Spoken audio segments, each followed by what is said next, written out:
Un mensaje para hoy. También, él profanó el santuario, como dice la profecía. Introdujo un marrano dentro del templo, del área del templo, y lo sacrificó ahí mismo, derramó su sangre. También introdujo una estatua gigantesca de Zeus y la introdujo en el santuario de Dios, en la casa de Dios. ¿Qué hizo Antíoco con esto? Profanar el templo e interrumpir el continuo sacrificio. Amados, lo que hay que entender aquí es que el continuo sacrificio que se hace diariamente en el templo no puede seguir. Cuando el templo fue profanado y se interrumpió todo esto, el sacrificio que se hacía en el altar mayor, en el área interna del templo, pero afuera del lugar santo, no se podían hacer más sacrificios. Por eso el profeta habla de que habrá de interrumpirse el sacrificio diario. Pero para que se establezca el sacrificio diario, el templo tiene que ser reconstruido. Para que se establezca el sacrificio diario, ¿no? El altar tiene que estar ya completado y tienen que tener un lugar para poder hacer esos sacrificios. Así entendemos que el tercer templo tendrá que ser construido para comenzar con estos sacrificios diarios. ¿Por qué le dijo que es una profecía paralela? Porque ocurrió con Antíoco y va a ocurrir ahora en la segunda mitad de la semana 70 que estamos hablando. Hay una historia muy curiosa, pudiera yo decir, porque ese Antíoco era un ser humano. Ese anticristo era humano. Y el anticristo que viene va a ser humano. Pero eso no quiere decir que sea utilizado por las fuerzas del mal y que ocurran milagros y ocurran señales para engañar a los que están a su alrededor. Pero este Antíoco fue confrontado porque él quería atacar a Egipto, quería ir a Egipto, que tenía una alianza con Roma, y Roma no podía permitir esto. Pero a Antíoco se le metió en la cabeza, ¿no?, hacer algo contra los de Egipto, y llevaba un ejército hacia Egipto. ¿Qué hizo Roma? Roma envió 3 senadores nada más, 3 senadores para hablar con Antíoco, ¿no?, para hacerlo desistir de esa idea de lo que él quería hacer. Y uno de ellos era Popilio Laenas. Ese fue el que tomó una caña de azúcar y, hablando con Antíoco, el primer anticristo, Antíoco está aquí parado hablando con el senador romano, y él saca esa vara de caña, ¿no?, y le hace un círculo alrededor de Antíoco. Y le dice: piénsalo bien, Antíoco, no te me salgas de ese círculo hasta que entiendas bien lo que te estoy diciendo. Roma no tiene ningún interés en que tú vayas para Egipto a hacer una guerra en estos momentos. No vayas. Pero he hecho este círculo para que tú no salgas de él hasta que me des una respuesta. En otras palabras, la respuesta que quiero es sí o sí. Te voy a hacer caso y no voy a ir contra Egipto. Esa es la historia que está redactada, no en los libros hasta el día de hoy. De esos 3 senadores, este llamado Popilio Laenas le habló a él, dibujó el círculo y Antíoco cedió. Ahora, algunos dicen que pasó una vergüenza enorme delante de los que estaban a su alrededor, pero él se sometió al imperio romano. ¿Pero qué hizo entonces?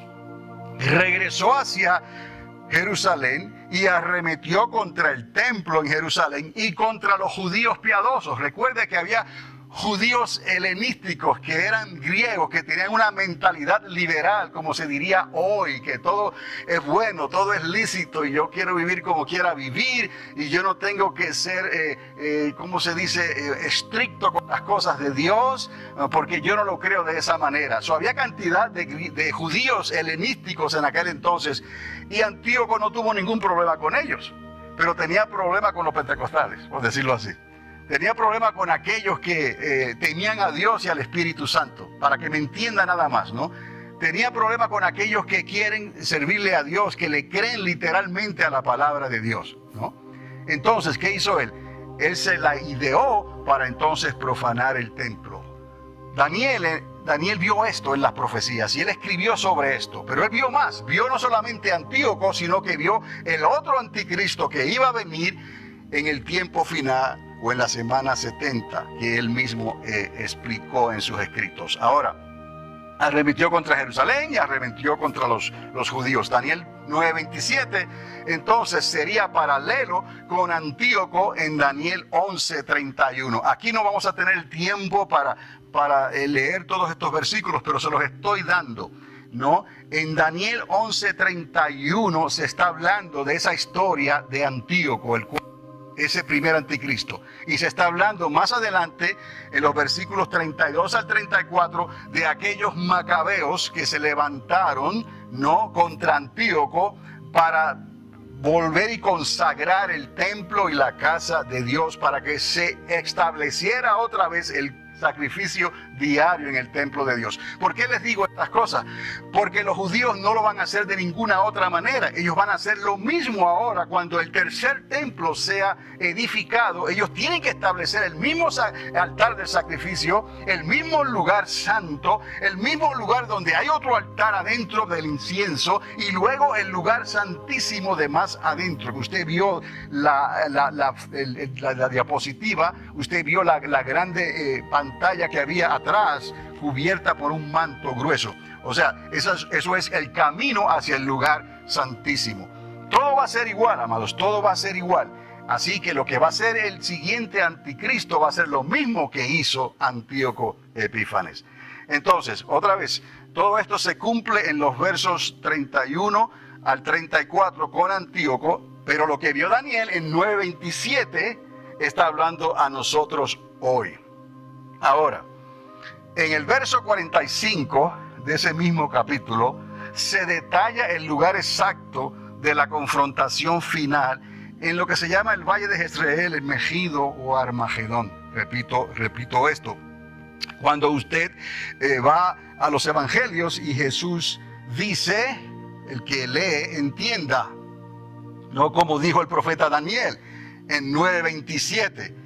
No, está hablando del tiempo final de la semana 70. Ahora, cuando él está hablando en Daniel 11:31, del 32 al 34, ¿no?, está hablando entonces de Antíoco Epífanes, o el cuarto, ese primer anticristo que vino en el año 167, 168 antes de la época de Jesucristo. El verso 45 se detalla el lugar exacto de la confrontación final en el Valle de Jezreel. Ahora, si usted lee el versículo 45, ¿alguien lo tiene a mano? El versículo 45. Alguien que se pueda poner en pie y con voz fuerte, hombre o mujer, pero con voz fuerte, que lo lea. A ver, yo sé que algunos tienen los celulares, pero si lo tiene en mano. 11:45. Ok, Julia, léelo alto.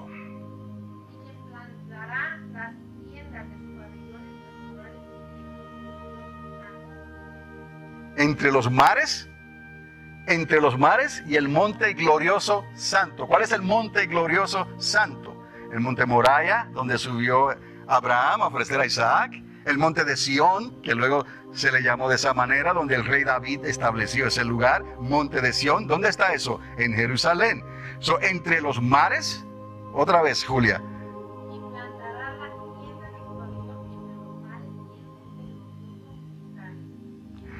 Cuando habla de su pabellón, está hablando de los ejércitos que vienen con él, de la misma manera que fueron contra los judíos en el tiempo de Antíoco. Ejércitos que iban hacia Egipto, ¿no? Y él se regresa otra vez. En el tiempo final hay un tipo de paralelismo, que hay una invasión que ocurre desde el este que hace que este anticristo cambie los planes. Pero quiero mostrarles esto, porque esto es exacto. La palabra dice que establecerá sus tiendas, sus ejércitos acamparán entre los mares. ¿Cuáles mares estamos viendo ahí? El Mar Muerto, el Mar de Galilea y el Mar Mediterráneo. ¿Dónde está el Megido o el Valle de Jezreel o Armagedón? Aquí, en esta área, ¿no? Entre estos círculos, ¿no? ¿Y entre qué más? El Monte Santo en Jerusalén. La exactitud de la palabra de Dios, amados, la suma de la palabra matemáticamente también es la verdad. Y cuando Dios nos habla en términos de numerología, no es para el que tenga oídos entienda que aquí hay algo también que Dios nos está tratando de decir. para que, como Él dijo, mirad los tiempos y las sazones de los tiempos, mirad la higuera, cuando sus hojas reverdezcan, sabed que el verano está cerca a las puertas. Todo esto son señales que Dios nos dejó en su palabra hasta el día de hoy. Ahora, nuestra historia comienza aquí. Algunos reconocerán pues esa imagen, ¿no?, de la película de la Pasión. De hecho, la segunda parte ya decidieron que la van a hacer. A partir de esa mirada va a continuar ahora la segunda parte de esa película, que verdaderamente tiene un mensaje fuertísimo, ¿no?, y muy cercano a lo que ocurrió en la vida real. Nuestra historia comienza aquí, aunque brevemente. No solamente tengo dos diapositivas más. La última semana de 7 años. Aquí se la estoy detallando de un solo plano, ¿no? 7 años, y la dividí aquí a la mitad, porque es así como es dividida por la palabra de Dios. 42 meses y 42 meses. Ahora, la primera mitad de 3 años y medio es la que nos concierne a nosotros. ¿Por qué les digo esto? Porque esto que se dice aquí, sin esto no habrá cumplimiento todavía. ¿Qué es el esto? Entienda, el esto